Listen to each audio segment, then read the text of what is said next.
Hello friends, I am Prince and welcome to Magnet Brains. तो हम basically class 10th में maths का अपना सेकंड चैप्टर पॉलिनोमियल्स देख रहे थे, जहां पे लास्ट के कुछ लेक्चर से हम ग्राफ को डिस्कस कर रहे थे सर। और हमें जो अपने चैप्टर पॉलिनोमियल में ग्राफ का पोर्शन पढ़ना है, उस पोर्शन के अंदर अभी तक हमने पहले 3 टॉपिक को बिल्कुल डिटेल में कवर कर लिया है। अब हम इस लेक्चर में अपने 4th टॉपिक को कवर करेंगे। क्या है सर 4th टॉपिक? तो हमारा 4th टॉपिक है importance of points where the curve intersects with X axis and Y axis. और आपको पहले ही बता दूं कि ग्राफ कहीं पे भी पढ़ो, अभी पढ़ो, आगे फ्यूचर में पढ़ो, हर जगह ये टॉपिक बहुत ज्यादा इंपॉर्टेंट रखेगा। तो बहुत ज्यादा क्रूशियल टॉपिक है, इस पे आपका पूरा फोकस होना चाहिए। तो पूरा ध्यान अब आपका लेक्चर पे होना चाहिए। अब मेरी बात यहां ध्यान से सुनना सर। सबसे पहले इस बड़े से टॉपिक का मतलब समझते हैं, उसके बाद उस टॉपिक का कंसेप्ट क्या है हम उस पर बात करेंगे। सबसे पहले इस टॉपिक के मतलब पे बात करते हैं। अब देखो सर, हमने जो अपने प्रीवियस वीडियो में चीजों को डिस्कस किया था, वहीं से एक बात उठा के मैं आगे कंटिन्यू करता हूं। तो हमने सर अपने प्रीवियस वीडियो में अब सीख लिया है कि कुल मिला के जो मैं अपने ग्राफ पेपर पे कर्व को प्लॉट करता हूं, तो एक्चुअली में मैं अपने ग्राफ पेपर पे अपने पॉलिनोमियल का कर्व प्लॉट करता हूं। मैं एक्चुअली ग्राफ पेपर पे अपने पॉलिनोमियल का कर्व प्लॉट करता हूं, क्योंकि मुझे बहुत अच्छे से पता है कि ग्राफ पेपर पे अपने कर्व को प्लॉट करने के लिए, ग्राफ पेपर पे अपने कर्व को ड्रॉ करने के लिए मेरे को y बराबर x में कोई फॉर्मेट होना चाहिए, जहां पे अगर मैं x की रैंडम वैल्यू सेलेक्ट करूं, उसके लिए y की कोई वैल्यू निकल कर आएगी। इन्हीं के कॉम्बिनेशन से जो मैं कोऑर्डिनेट्स बनाऊंगा, उसको अगर मैं अपने ग्राफ पेपर में प्लॉट करके ज्वाइन कर दूंगा, तो मुझे अपना कर्व मिल जाएगा। जहां पे ये जो y बराबर समथिंग का फॉर्मेट होता है सर, मुझे बहुत अच्छे से पता है कि मेरे राइट हैंड साइड में एक पॉलिनोमियल होता है। मुझे बहुत अच्छे से पता है सर, कर्व बनाने के लिए ये जो मैथमेटिकल फॉर्म की जरूरत होती है, वो मैथमेटिकल फॉर्म इस तरीके से बना होता है कि y बराबर कोई पॉलिनोमियल होता है सर। बहुत इंपॉर्टेंट बात, क्या होता है सर? कुल मिला के y बराबर कोई पॉलिनोमियल होता है। यानी कि मैं कह सकता हूं सर कि आप हर बार अपने पॉलिनोमियल को ग्राफ पेपर पे कर्व के फॉर्म में प्लॉट करते हो। यानी कुल मिला के सर आप क्या करते हो? अपने पॉलिनोमियल को ग्राफ पेपर पे प्लॉट करते हो। क्लियर है? यहां तक कोई दिक्कत नहीं होनी चाहिए। अब आगे सर, अब मुझे यह भी बहुत अच्छे से पता है सर कि अगर मैं आपसे पूछूं कि पॉलिनोमियल कितने टाइप के हो सकते हो, तो आप कहोगे सर पॉलिनोमियल की अनगिनत वैरायटी हो सकती है। बहुत सारे टर्म से मिलकर पॉलिनोमियल बन सकता है। पॉलिनोमियल में 1 टर्म हो सकता है, 2 टर्म हो सकता है, 3 टर्म हो सकता है, 100 टर्म हो सकते हैं, 1000 टर्म हो सकते हैं। और इस पे मैं एक और चीज ऐड कर सकता हूं सर कि डिग्री के बेसिस पे भी हम पॉलिनोमियल को कई तरीके से क्लासिफाई कर सकते हैं। यानी कि सर कुल मिला के बोला जाए तो पॉलिनोमियल दुनिया में असंख्य है। यानी कि कई वैरायटी के पॉलिनोमियल बना सकते हैं। आपका पॉलिनोमियल लीनियर हो सकता है, बाई क्वाड्रेटिक हो सकता है, क्यूबिक हो सकता है, क्वाड्रेटिक हो सकता है, 1 टर्म वाला हो सकता है, 2 टर्म वाला हो सकता है, 10 टर्म वाला हो सकता है। सर बहुत सारे कॉम्बिनेशन बन सकते हैं। और मैंने यह भी देख लिया था, हर एक कॉम्बिनेशन के लिए एक अलग टाइप का दिखने वाला कर्व आता है। यानी कि सर आप मुझे पॉलिनोमियल बदल दोगे तो कर्व मेरा बदल जाएगा। क्या मैंने कह दिया? आप अगर सर पॉलिनोमियल बदल दोगे तो आपका कर्व बदल जाएगा। तो क्या समझ में आता है सर? कर्व की जो मेरी शेप होती है ना सर, वो चेंज हो सकती है पॉलिनोमियल पे डिपेंड करते हुए। यानी कि पॉलिनोमियल अलग होगा तो उस पॉलिनोमियल के लिए मेरा कर्व का शेप अलग आता है। और ये चीज हमने अपने एग्जांपल्स के थ्रू प्रीवियस लेक्चर में बहुत अच्छे से ऑब्जर्व की थी। हमने देखा था कि हमने जो y = x का ग्राफ बनाया था, वो कुछ इस तरीके से आया था। यानी कि सर हमने जो अपना लीनियर पॉलिनोमियल लिया, उसके लिए इस टाइप का स्ट्रेट लाइन आ रहा था। हमने ये भी देखा सर, नेक्स्ट हमने y = x² टाइप का ग्राफ बनाया था। यानी कि अगर हमने क्वाड्रेटिक पॉलिनोमियल लिया सर, तो एक पाराबोला बन के आ रहा था। तो क्या दिख रहा है? पॉलिनोमियल बदलोगे, कर्व का शेप बदल जाएगा। तो सर कर्व कई शेप के हो सकते हैं, ये क्लियर हो गया सर। कर्व कई शेप के हो सकते हैं, कहीं भी बन सकते हैं। कर्व कई शेप के हो सकते हैं सर, और आपके कोऑर्डिनेट एक्सिस के अंदर कहीं पे भी बन सकते हैं। अब अगर कर्व कई शेप का हो सकता है, कहीं पे बन सकता है सर, तो बहुत सारी सिचुएशन क्रिएट होगी। कैसी कैसी सिचुएशन सर? हो सकता है आप जो कर्व बनाओ, वो कर्व एक्स एक्सिस को काटता हुआ निकल जाए। हो सकता है आप जो कर्व बनाओ सर, वो वाई एक्सिस को काटता हुआ निकल जाए। हो सकता है आप जो कर्व बनाओ सर, वो एक्स एक्सिस वाई एक्सिस दोनों को काटता हुआ निकल जाए। हो सकता है आप जो कर्व बनाओ सर वो ना एक्स एक्सिस को काटे ना वाई एक्सिस को काटे। तो सर बहुत सारी कर्व बनने के बाद मुझे पॉसिबिलिटी मिलती है। अब यहां पे मुझे कौन सी पॉसिबिलिटी डिस्कस करनी है सर? तो मुझे दो पॉसिबिलिटी मेनली डिस्कस करनी है। क्या? अगर आपने जो कर्व बनाया वो कर्व एक्स एक्सिस को कहीं से काटता हुआ निकल जाए, तो वो जिस पॉइंट पे एक्स एक्सिस को काट रहा है, वो जिस पॉइंट पे एक्स एक्सिस को काट रहा है उसकी क्या खासियत है, उस पर हमें डिस्कशन करना है। उससे क्या इंफॉर्मेशन हम ले सकते हैं, उस पर हमें डिस्कस करना है। इसी तरीके से आपने जो कर्व बनाया वो अगर वाई एक्सिस को कहीं पे काटता हुआ निकल रहा है, तो जिस पॉइंट पे काट रहा है, जिस पॉइंट पे इंटरसेक्ट कर रहा है, उसकी क्या खासियत है, उससे क्या इंफॉर्मेशन बाहर निकल सकते हैं, उसी पे हम यहां पे डिस्कस करेंगे। और यही हमारा टॉपिक है कि एक्चुअली में अगर कोई कर्व एक्स एक्सिस को कहीं कट करता है, वाई एक्सिस को कहीं कट करता है, तो वो जिस पॉइंट पे कट करता है, जिस बिंदु पे इंटरसेक्ट करता है, उस बिंदु की आखिर खासियत क्या है, उसी पे हमें डिस्कशन करना है। और उससे हम क्या इंफॉर्मेशन बाहर निकाल सकते हैं सर, वही मेरा यहां पे कंसेप्ट होने वाला है। तो सर टॉपिक समझ में आ गया। अब यहां पे मेरी बात एक एक करके ध्यान से सुनना।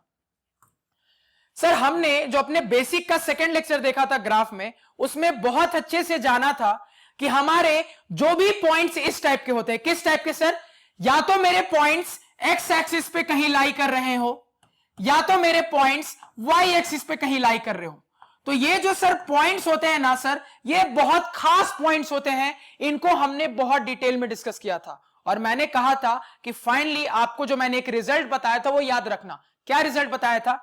मैंने आपको क्लियर कट बताया था कि अगर कोई बिंदु, अगर कोई कोऑर्डिनेट, अगर कोई पॉइंट एक्स एक्सिस पे लाई करता है, तो उसके कोऑर्डिनेट किस टाइप के होते हैं सर? तो मुझे बहुत अच्छे से पता है कि अगर मेरा पॉइंट एक्स एक्सिस पे लाई कर रहा है तो उसका वाई कोऑर्डिनेट कंफर्म 0 होगा। सर मुझे बहुत अच्छे से पता है कि अगर मेरा कोई पॉइंट एक्स एक्सिस पे लाई कर रहा है तो उसका वाई कोऑर्डिनेट कंफर्म 0 होगा।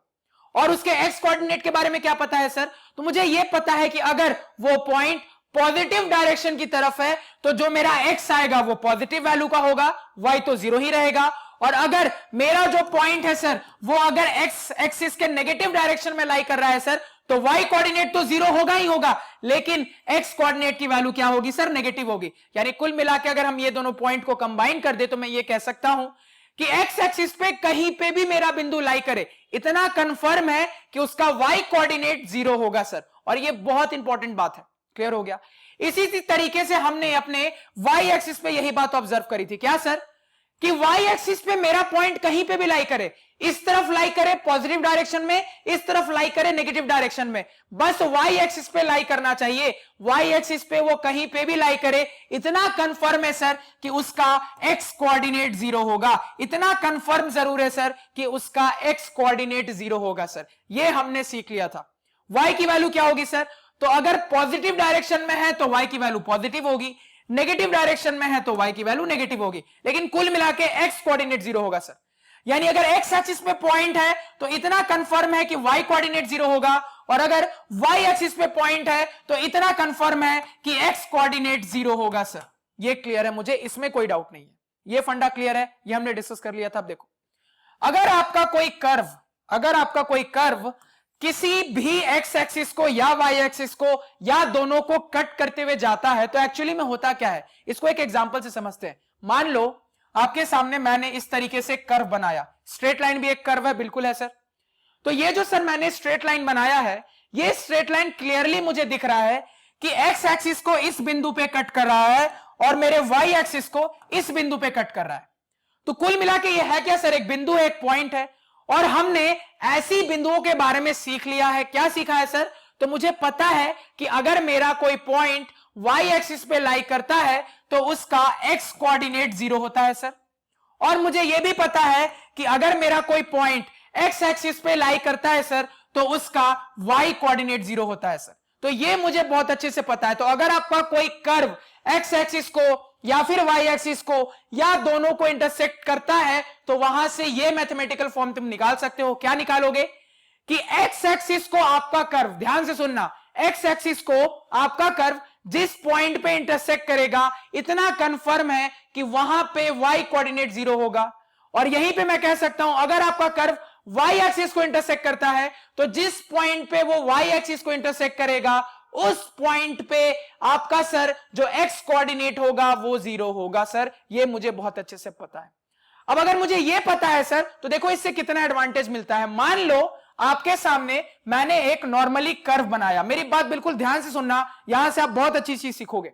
आपके सामने सवाल ने क्या किया, आपको कर्व बना के दे दिया ऐसे, ठीक है, एक स्ट्रेट लाइन का कर्व बना के दे दिया सर, और आपको बता दिया कि स्ट्रेट लाइन वाले कर्व की इक्वेशन क्या थी। ये जो स्ट्रेट लाइन मैंने कर्व का बनाया है उसका मैथमेटिकल फॉर्म क्या था, उसकी इक्वेशन क्या थी, ये मान लो आपको सवाल ने बता दिया। तो यहां पे मान लो मैं आपको कह रहा हूं कि ये जो मैंने कर्व बनाया है ये कहां से आया सर, तो इसकी इक्वेशन थी y is equal to -x+2।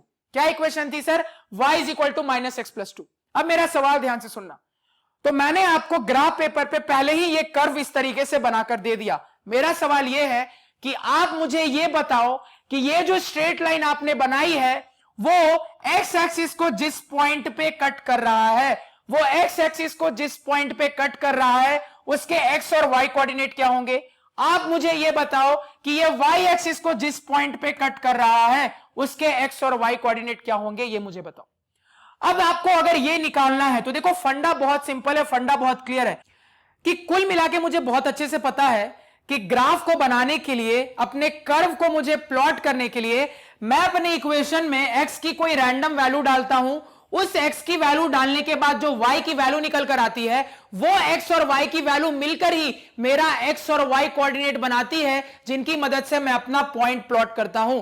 ऐसे ही करके तो प्लॉटिंग होती है सर। तो मैं इसके रिवर्स में भी बात कर सकता हूं। कैसे बात कर सकता हूं सर रिवर्स में, यानी कि अगर मेरे पास कोई इक्वेशन दे दी गई है इस तरीके से, तो मैं वहां से कह सकता हूं कि मेरा जो सर x है इक्वेशन में, वो x मेरे किसी भी पॉइंट के x कोऑर्डिनेट के बारे में बताता है, और मैं ये भी कह सकता हूं कि मेरे इक्वेशन में जो मेरा y है वो मेरे कर्व के किसी भी पॉइंट के y कोऑर्डिनेट के बारे में बताता है। तो बहुत इंपॉर्टेंट बात मैंने कह दी। मैंने क्या कहा कि कुल मिला के सर मुझे पता है कि कर्व प्लॉटिंग के लिए हम करते क्या है। तो मेरे पास जो सर ये इक्वेशन की फॉर्मेट होती है y बराबर कोई पॉलिनोमियल की, वहां पे x की कोई रैंडम वैल्यू सेलेक्ट करता हूं जिसके लिए y की कोई वैल्यू आती है, यही x और y मिलके मेरे पॉइंट के कोऑर्डिनेट्स बनते हैं। तो मैं इसका उल्टा भी कह सकता हूं, यानी कि अगर मुझे किसी पॉइंट के x और y कोऑर्डिनेट की जरूरत है तो मुझे बहुत अच्छे से पता है कि मेरे पास ये जो इक्वेशन है, इस इक्वेशन का जो x है ये मेरे x कोऑर्डिनेट को फाइंड आउट करने में हेल्प करेगा, और मेरे इक्वेशन का जो सर y है वो मेरे y कोऑर्डिनेट को फाइंड आउट करने में हेल्प करेगा। क्योंकि मुझे बहुत अच्छे से पता है कि मेरे इस फॉर्मेट में जो मैं x होता है वो x एक्सिस पे रिप्रेजेंट करता हूं, जो y होता है सर वो y एक्सिस पे रिप्रेजेंट करता हूं। क्लियर है, यहां तक कोई डाउट नहीं होना चाहिए। अब ये चीज ध्यान में है तो देखो आपको कितनी चीजें यहां पे पता लगेंगी।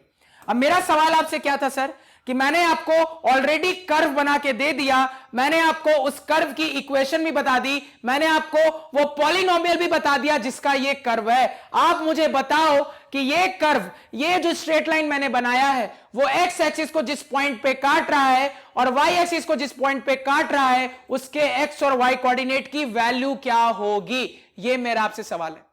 अब मान लो सबसे पहले एक एक करके बात करते हैं। मान लो मेरा जो ये कर्व है, ये जो स्ट्रेट लाइन है, वो एक्स एक्सिस को जिस पॉइंट पे काट रहा है उसको मैं ए बोल देता हूं। तो अब मुझे सर ए के एक्स और वाई कोऑर्डिनेट की जरूरत है। तो इतना मुझे कंफर्म पता है सर कि अगर मेरा कोई पॉइंट एक्स एक्सिस पे लाई करेगा तो उसका वाई कोऑर्डिनेट 0 होगा सर। तो वाई कोऑर्डिनेट तो बिल्कुल आसानी से हंसते हंसते निकल गया। यह समझ में आया सबको, इसमें कोई दिक्कत नहीं होनी चाहिए। अब देखो, अब मेरी बात ध्यान से सुनना। तो कुल मिला के अगर मेरा कोई पॉइंट एक्स एक्सिस पे लाई करेगा तो उसका वाई कोऑर्डिनेट 0 होगा। और मैंने आपको क्या बताया, आपके इक्वेशन में जो y होता है वही आपके y कोऑर्डिनेट का रिप्रेजेंटेशन होता है, जो x होता है वही आपके x कोऑर्डिनेट का रिप्रेजेंटेशन होता है। तो यहां पे मेरी बात ध्यान से सुनना, इक्वेशन क्या है आपका, y is equal to -x+2। अब सर आपने अपने इस पॉइंट का y कोऑर्डिनेट तो निकाल लिया, x कोऑर्डिनेट की क्या वैल्यू होगी ये आपको नहीं पता है, ये आपको निकालना है। कैसे निकालोगे, तो अब ध्यान से सुनो। आपको पता है कि अगर मेरा पॉइंट एक्स एक्सिस पे है तो y कोऑर्डिनेट 0 होगा, यानी कि इसी बात को अगर मैं इक्वेशन के फॉर्मेट में कहूं तो आपको पता है सर कि x कोऑर्डिनेट को मेरे इक्वेशन का x रिप्रेजेंट करता है और y कोऑर्डिनेट को मेरे इक्वेशन का y रिप्रेजेंट करता है। यानी कि सर ये जो मेरा पॉइंट है ये मेरे इस लाइन पे लाई कर रहा है। ऑब्वियस सी बात है सर, ये जो मेरा पॉइंट है ये मेरे इस लाइन पे लाई कर रहा है और इस पर्टिकुलर पॉइंट के लिए मेरा क्या है सर, y कोऑर्डिनेट 0 है। यानी कि आप क्या करो, अपने इक्वेशन में y को 0 डाल दो। अपने इक्वेशन में क्या करो सर, आप आराम से y को 0 डाल दो। अब जैसे ही आप अपनी इक्वेशन में y को 0 डालोगे तो यहां पे आपके पास ये मिल जाएगा सर। अब इसको सॉल्व करो तो क्या दिख रहा है सर, -x+2 बराबर 0 को सॉल्व करना है। जैसे ही सॉल्व करोगे तो क्या दिख रहा है सर, अगर मैं इस -x को इस तरफ ले आऊंगा तो ये +x बन जाएगा, या कह लो कुल मिला के x बन जाएगा। x बराबर 2 निकल के आ रहा है। तो ये जो x बराबर 2 आया ये एक्चुअली में क्या है, तो ये x बराबर 2 एक्चुअली में आपके इस पॉइंट का x कोऑर्डिनेट है। क्योंकि हमने क्या किया, हमने अपने y कोऑर्डिनेट को y की जगह पे पुट किया, तो यहां से जो मेरा x आएगा वो x मुझे क्या बताएगा, तो वो x मुझे उस पॉइंट का x कोऑर्डिनेट ही तो बताएगा। क्योंकि मैंने आपको क्या कहा था कि आपके ग्राफ पेपर पे बना हुआ कर्व का x और y कोऑर्डिनेट एक्चुअली में आपके इक्वेशन के x और y की ही वैल्यू होती है। ये क्लियर हो गया। यानी कि मैंने कुछ नहीं किया, मुझे अपना एक कोऑर्डिनेट पता था, मैंने अपने इक्वेशन में उसकी वैल्यू डाल दी, तो वहां से जो मुझे दूसरा था वो निकल कर आ गया सर। तो यहां से मुझे x निकल कर आ गया, कितना आया सर 2। यानी कि आपके इस पॉइंट की x कोऑर्डिनेट कितनी आ गई है सर 2। तो कभी भी ऐसी सिचुएशन बने जब आपको क्या कर दे, एक ग्राफ पेपर पे ऑलरेडी कर्व प्लॉट करके दिखा दे, कर्व की इक्वेशन बता दे और पूछ ले कि मुझे बताओ कि वो जिस पॉइंट पे x एक्सिस को इंटरसेक्ट कर रहा है उसके x और y कोऑर्डिनेट क्या है, तो आप बड़े आसानी से अब बात कर सकते हो। कैसे बात करोगे सर, सबसे पहले तो x एक्सिस पे जिस पॉइंट पे इंटरसेक्ट कर रहा है उसकी बात हो रही है। यानी कि सर वो पॉइंट मेरा x एक्सिस पे है, यानी कि सर उसका y कोऑर्डिनेट 0 होगा। तो y कोऑर्डिनेट तो निकल के आ गया बड़ी आसानी से।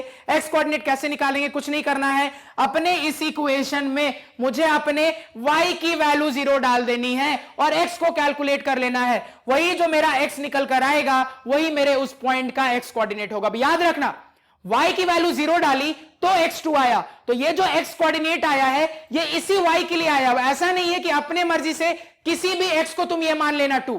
ऐसा नहीं है कि ये जो x की वैल्यू 2 आई है ये तुम किसी भी पॉइंट के लिए मान लेना। ऐसा नहीं है कि मैं आपसे कह रहा हूं कि इस पॉइंट का भी x कोऑर्डिनेट 2 आ जाएगा, ऐसा कुछ भी नहीं है। जिस पॉइंट का y डालोगे उसी पॉइंट का x आएगा, जिस पॉइंट का x डालोगे उसी पॉइंट का y आएगा। यह हमेशा याद रखना, जिस पॉइंट की बात करोगे उसी पॉइंट के x और y की बात होगी, किसी दूसरे पॉइंट के x और y की बात नहीं होगी, बिल्कुल भी नहीं होगी। बहुत इंपॉर्टेंट बात, क्लियर है। यानी कि सर इस पॉइंट का मुझे x कोऑर्डिनेट निकल कर आ गया। अब ये जो दिमाग आपको मैंने सिखाया है इसी दिमाग को इस पॉइंट के लिए लगाओ और मैं आपको 5 सेकंड दे रहा हूं, आप मुझे इसका x और y कोऑर्डिनेट दोनों खोजकर बताओ।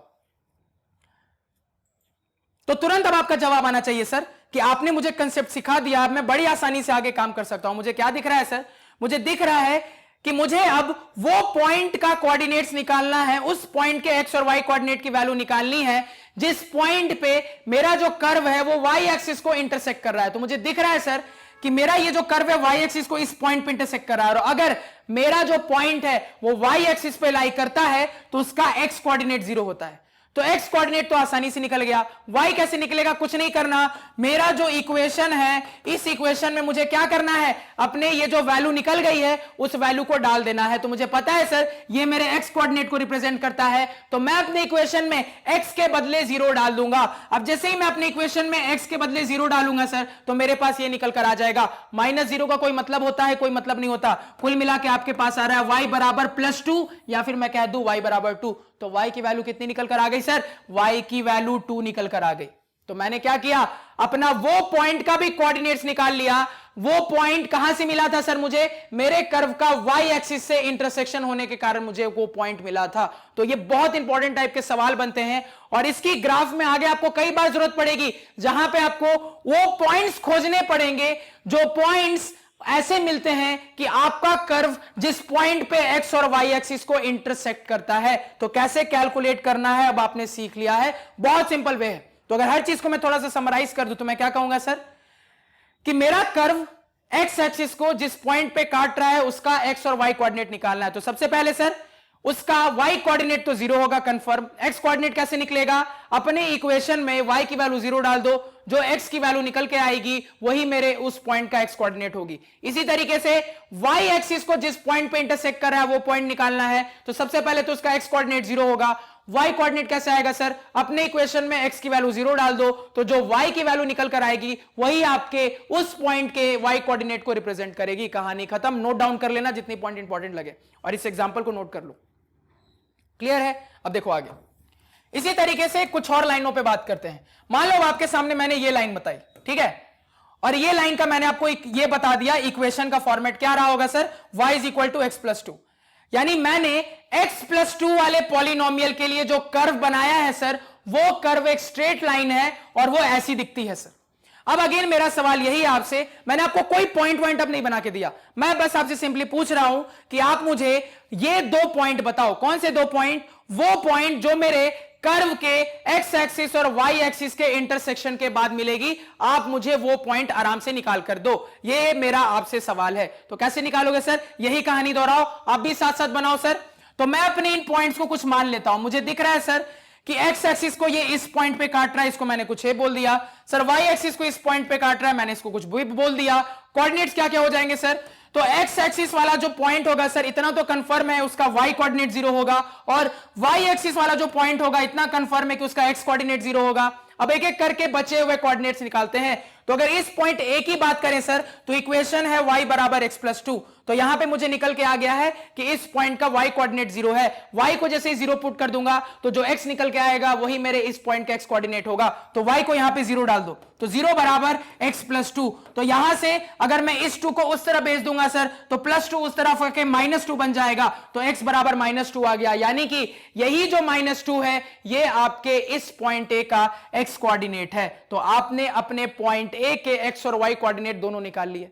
यही कहानी वहां दोहराएंगे सर। इक्वेशन है मेरा y बराबर x प्लस टू। अब मुझे इस पॉइंट का y कोऑर्डिनेट निकालना है। कैसे निकलेगा सर, इस पॉइंट पे मुझे पता है x कोऑर्डिनेट 0 है, तो इक्वेशन में x को 0 डालो।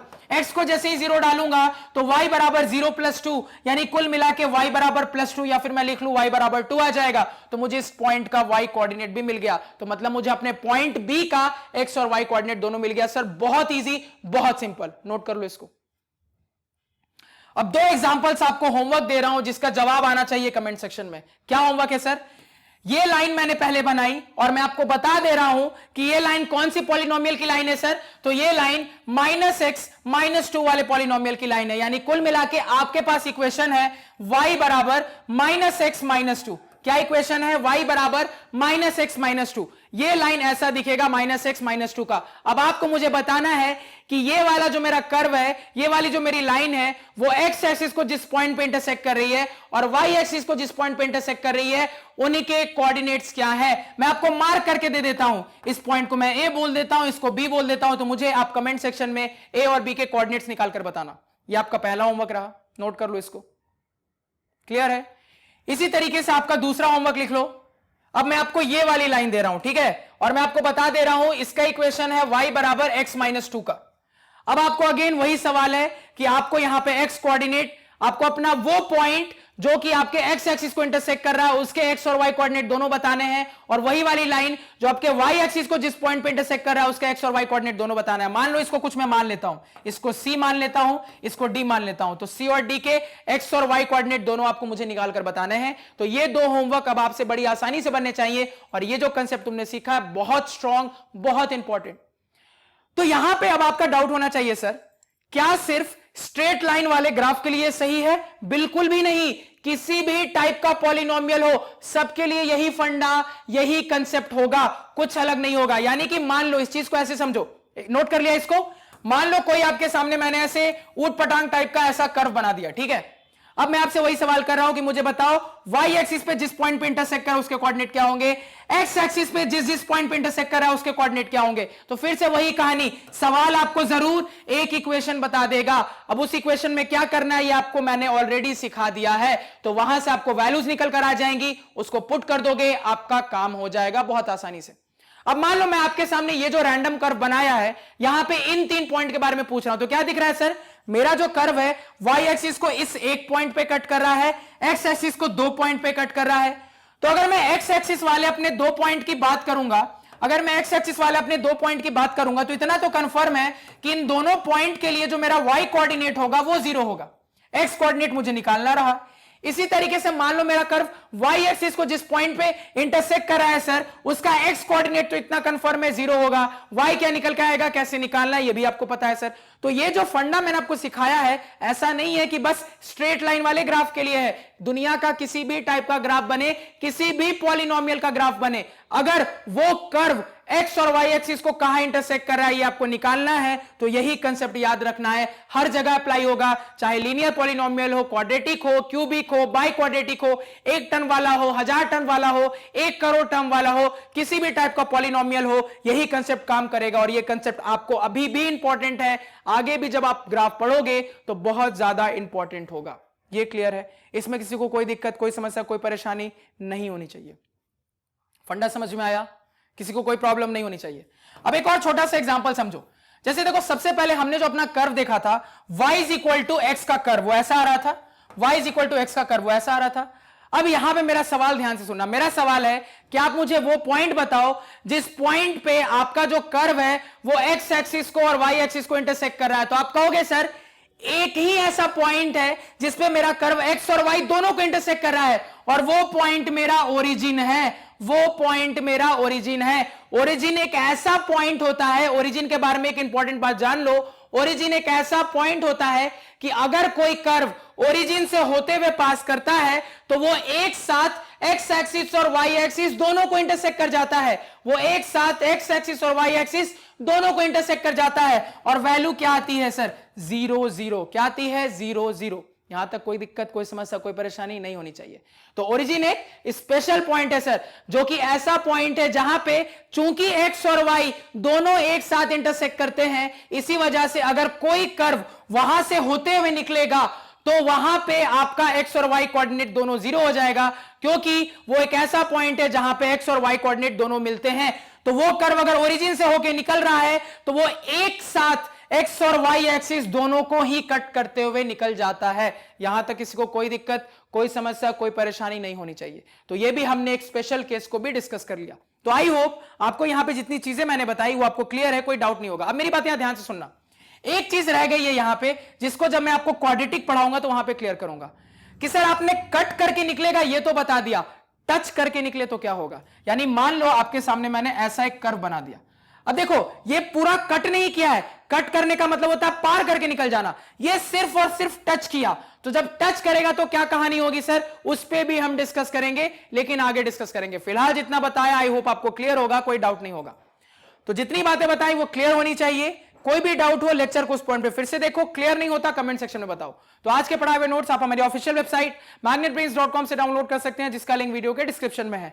magnetbrains.com पे आपको क्लास 4 से लेकर 12 तक सारे सब्जेक्ट्स और कोर्सेज मिल जाते हैं, वो भी सिस्टमैटिक ऑर्डर में अरेंज्ड। और यहां पे हमने अब अपना ये टॉपिक भी क्लियर कर लिया है। अब हम एक एक करके अपने एक एक पॉलिनोमियल पे बात कर सकते हैं।